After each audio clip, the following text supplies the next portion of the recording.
நம் வாக்குகள் அனைத்தும், நாம் பேசுகின்ற வார்த்தைகள் அனைத்தும் சத்திய வார்த்தைகளாக மாற வேண்டும் என்று நாம் எண்ணினாலும், நம்மளுடைய செயல்கள் வெற்றி செயல்களாகவே இருக்க வேண்டும் என்று எண்ணினாலும், நாம் அனுதினமும் சொல்லக்கூடிய முருக மந்திரத்தை நமக்காகவே அகத்திய முனிவர் அருளி செய்திருக்கின்றார்.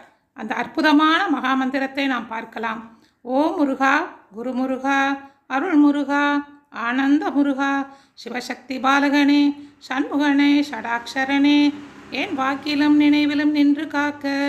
ஓம் ஐம் ஹ்ரீம் வேல் காக்க ஸ்வாகா. இந்த மந்திரத்தை அனுதினமும் 108 முறை நாம் உச்சரித்து வந்தால் நம்முடைய வாக்குகள் சத்திய வாக்குகளாக மாறும். நம் செயல்கள் அனைத்தும் வெற்றி பெறும் என்பது உறுதி. அதில் எந்த விதமான சந்தேகமும்